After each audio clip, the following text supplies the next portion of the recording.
Welcome to the Capital Exchange. I'm Steve Wilbur, Managing Director at Allen Capital Group. And I'm Travis Portwood, Chief Investment Officer with Allen Capital Group.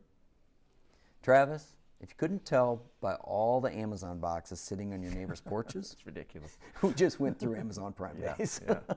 Consumers spent a record $12.7 billion with Amazon over the two-day event. That is a 6.7% increase over last year of 2022. You know, that's significant money, Steve, and significant growth. However, 6.7% growth fell short of the expectation, which was 9.5% growth. Yep. So, you know, when you take a look at the data here, Steve, some interesting trends emerge. At an event that's normally dominated by electronic sales, you know, compared to the average shopping day in June of this year, appliance sales were up 52%. Housekeeping supplies were up 27%. And then apparel, you know, clothes, you know, up 26%. Wow.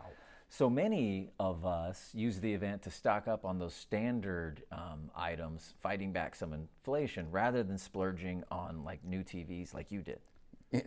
Didn't buy one. Didn't buy one this year. 10 or 15 years old. I don't even think it's the 1080. Yeah, yeah. Travis, yes, Travis, but the single best-selling product on Amazon Prime Days, which is self-serving for Amazon, was the Amazon Fire Stick. I did buy one of those. Half price. You had to. So. Right. Also, Travis, you could tell it was back to school season.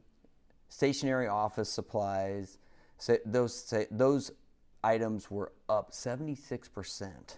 So people are taking advantage of lower costs to send their kids back to school this year. Expensive to send your kids back to school. It's isn't really it? expensive.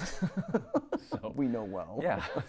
So another trend I found interesting was this phenomenon, buy now, pay later, Steve, which is another form of credit debt, right? It played a larger role. Yeah, it played a larger role this year and was used on 6.5% of all Prime Day orders. Doesn't sound like a lot, but that's up 20% from 2022. So it's gaining traction. Yep.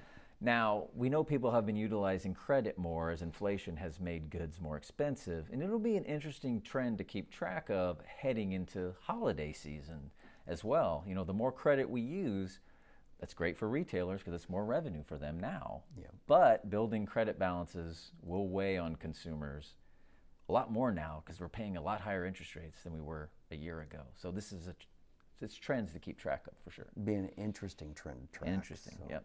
This has been great, Travis. I look forward to it next week. Look forward to it as well.